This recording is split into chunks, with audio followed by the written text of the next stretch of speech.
अस्सलाम guys, welcome back to my channel. आज मैं आपको मज़ेदार कलाकंद बनाना बताऊंगी, वो भी फटे हुए दूध से। चलें आए हम अपनी रेसिपी का आगाज़ करते हैं।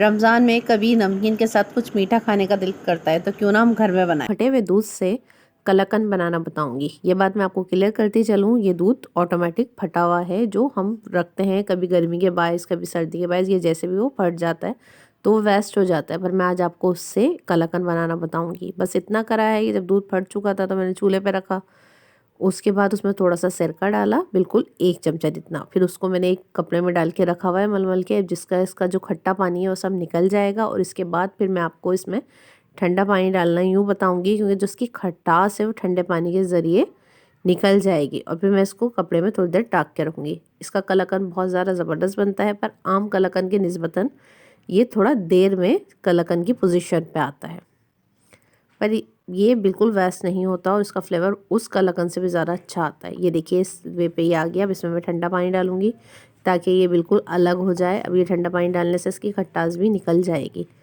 ये देखिए इस वक्त मेरे सामने ये आ चुका है इस शेप में। ये दूध ज़्यादा नहीं था, ये आधा किलो ही दूध था। देखिए इसका जो पानी निकला है ये मैंने बाहर निकाल दिया।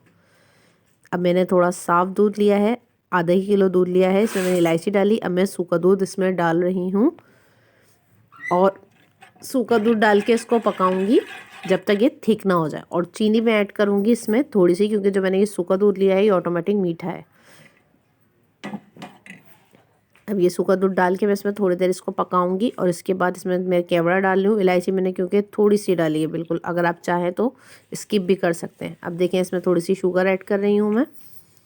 और इसके बाद जो ये मैंने निकाला हुआ है कल ये जो अपना खोया वो इसके अंदर मैं डाल दूँगी, क्योंकि खोया बन चुका है। अब इसको हम सिर्फ 3 मिनट्स पकाएंगे ताकि ये जो उसमें लम्प्स दिख रहे हैं ये ना आए। अब ये पका लिया है हमने। अब ये मैंने बाहर निकाला है और मैं भी आपको इसको क्लोज करके दिखाती हूँ कि इसमें अभी भी शेव आने लग गए हैं, पर अभी जमेगा थोड़ी देर में। इसको तकरीबन 10 घंटे लग जाएंगे। ये देखिए अब ये थोड़ा थोड़ा थिक होना शुरू हुआ है, फिर उसके बाद ये जमना शुरू हो जाएगा। रूम टेम्परेचर पर रख दें तो ज़्यादा वेल है, फ्रिज में नहीं रखिएगा। देखिए गाइस हमारे मज़ेदार कलाकंद तैयार हो चुके हैं, जो हमने फटे हुए दूध से बनाए हैं। और मैं आपको इसको तोड़कर भी दिखाती हूँ। ये बिल्कुल नरम और मुलायम है और इसका फ्लेवर बहुत ही ज़्यादा मज़ेदार बनता है। और मुझे उम्मीद है ये आपको रेसिपी पसंद आएगी।